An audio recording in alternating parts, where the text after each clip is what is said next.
मातृभूमि की जय, सनातन धर्म की जय। आज का विषय है आधुनिक समाज, आलीशान महल, फ्लैट्स और ओझल होता बुजुर्ग।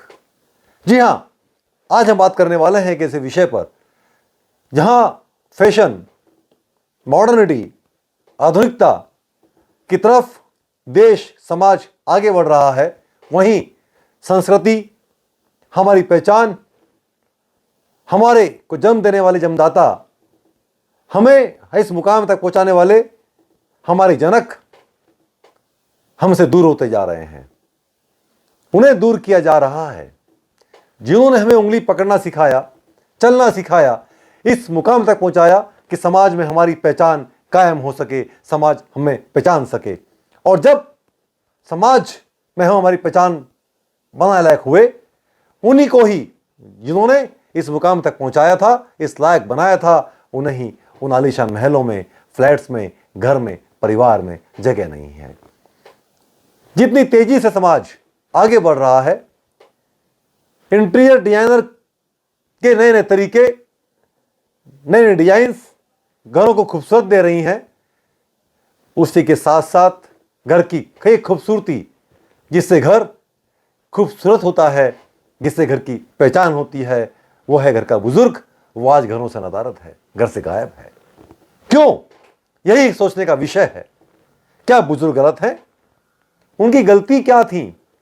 क्या वजह है कि आज समाज में अनाथ आश्रमों की, वृद्धा आश्रमों की एक बाढ़ सी आ गई है, लहर सी आ गई है। गली गली में, हर शहर में, हर नुक्कड़ पर देखा जाए तो वृद्ध परेशान बैठा हुआ नजर आता है। वृद्धाश्रम की जरूरत क्यों पड़ी समाज को? इस वजह से उन्होंने अपने बच्चों के लिए, अपने परिवार के लिए अपना सर्वस्व त्याग दिया।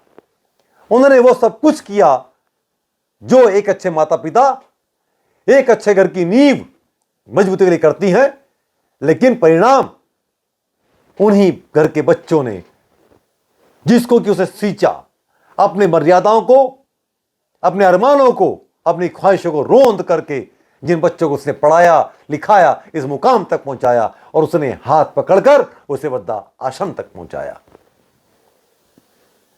क्या वजह रही है? सोचने का विषय है। जब हम फैशन की बात करते हैं, आधुनिकता की बात करते हैं, इसी आधुनिकता ने, हमारे विचारों ने बुजुर्गों को वृद्धाश्रम की राह दिखा दी। कोई बुजुर्ग घर का, जिसे स्वयं ने फिजूल खर्ची ना करी हो, पाई पाई को इसे जोड़ करके अरे परिवार की नींव को खड़ी करने में लगाया हो, वो फिजूल खर्ची कैसे बर्दाश्त कर सकता है? यह आधुनिकता का कैसा रूप है, कैसा भद्दा रूप है, जिसे कि घिन सी एक आने लगती है कि घर का बुजुर्ग, माता पिता जो घर की शोभा हुआ करते थे, हमारी पहचान हुआ करते थे, हमारी जान हुआ करते थे, और वही आज ये सुनने को मिलता है कि बुजुर्गों ने जीना हराम कर दिया है। इनकी रोज की किच किच से, टिक टिक से घर में अशांति बनी रहती है। दोस्तों, जब आपका बच्चा, जिसको आपने पैदा किया है, अगर कोचिंग क्लास जाता है, अगर वो लेट हो जाता है, आप में खलबली सी मच जाती है। आप चिंतित हो जाते हैं उसे देख करके कि आखिर बच्चा कहां जा रहा है, बच्चा लेट क्यों हो गया, कोई दुर्घटना तो नहीं हो गई, क्या वजह रही है? अगर आप थोड़ी देर के लिए अगर बच्चे के लिए चिंतित हो जाते हैं, सोचिए दोस्तों, वो वृद्धाश्रम में जाके माता पिता हैं, वो कितने विचलित आपसे दूर होकर के हो रहे होंगे। क्या रातों की नींद उनकी आंखों में आती होगी? वो बूढ़ी आंखें क्या आपका इंतजार नहीं करती होंगी? क्या उनके हलक से निवाला नीचे उतरता होगा? क्या मौत भी उन्हें सुकून दे सकती है? अरे साहब, जिसने अपना जीवन पूरी आपकी तरक्की में, आपकी खुशी में गुजार दिया हो, और आपने उनको क्या दे दिया है? उन लोगों के बीच में रहने को मजबूर कर दिया जिन्हें जान थी न पहचान थी। दोस्तों, हमारा जो हम बो रहे हैं वही हमें मिलने वाला है। बोए पेड़ बबूल का आम कहां से होए। जो आप अपने माता पिता को दे रहे हैं, याद रखिए दोस्तों, वक्त दूर नहीं है कि आपके साथ भी वही घटनाक्रम घटित होगा, इससे भयावह घटनाक्रम घटित होगा जो आपने अपने माता पिता को दिया है। अगर खुशियां आपने दी हैं, छप्पर फाड़ के आपको खुशियां मिलेंगी, लेकिन आपने अगर मां आपको दुख दिया है तो याद रखिएगा दोस्तों, छप्पर फाड़ कर वही दुख और वही गम आपको ही मिलने वाला है। आपके बच्चे वही सीख रहे हैं जो आप उन्हें माँ बाप को सिखा रहे हैं। मत अभिलाषा कीजिएगा आप अपने बच्चों से भी कि वो आपका दुख, दर्द या किसी पर तरक्की के ओहदे पहुंचने के पश्चात आपकी फिक्र या कदर करेंगे। यह समाज की आधुनिकता नहीं है दोस्तों। ये नग्नता, ये फुअरता, ये क्लब, ये पार्टीज, जिनके कारण हमारे बुजुर्गों को हम घर से बेदखल कर रहे हैं, वृद्धा आश्रम में छोड़ के आ रहे हैं। अरे ये बुजुर्गों के लिए सीख है कि आपने वक्त के पहले अपने बच्चों को सारे अधिकार न दिए होते तो आप वृद्धाश्रम में नहीं होते, बल्कि आपकी औलादें आपके गुणगान कर रही होती, आपके पांव दबा रही होती, आपकी सेवा कर रही होती। यह उनका विश्वास अपनी औलादों के ऊपर जो है, आज वृद्धाश्रम में तिल तिल करके और जीने को मजबूर है। यही उनका गुनाह है, शायद यही उनका प्रायश्चित भी है। मत कीजिए दोस्तों।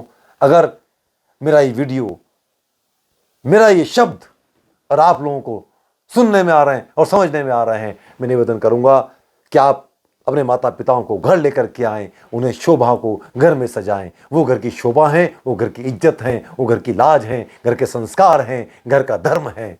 आप कितना धर्म, पूजा पाठ, मंदिर चले जाएं, अगरबत्ती लगा लें, दिया लगा लें, दान कर दें, लेकिन आपकी वजह से अगर कोई घर का बुजुर्ग आंसू बहा रहा है, मान के चलिए दोस्तों, किसी मंदिर में, किसी मस्जिद में, किसी गिरजाघर में आपकी दुआ कबूल नहीं होगी। मत कीजिए दोस्तों। बुजुर्गों को सम्मान दीजिए, धर्म बचाइए, संस्कृति बचाइए, संस्कार बचाइए। यही मेरा आप लोगों से निवेदन है। घर के बुजुर्गों को घर में लेकर के आइए, उन्हें अपना स्थान दीजिए। अगर मेरा ये विषय आपको लगता है उचित है तो सब्सक्राइब कीजिएगा, लाइक कीजिएगा और माँ बाप को अपना स्थान दीजिएगा। मैं समझूंगा मेरा एक कथन पूर्ण हुआ, मेरा एक प्रयास सफल हुआ। जय हिंद, वंदे मातरम।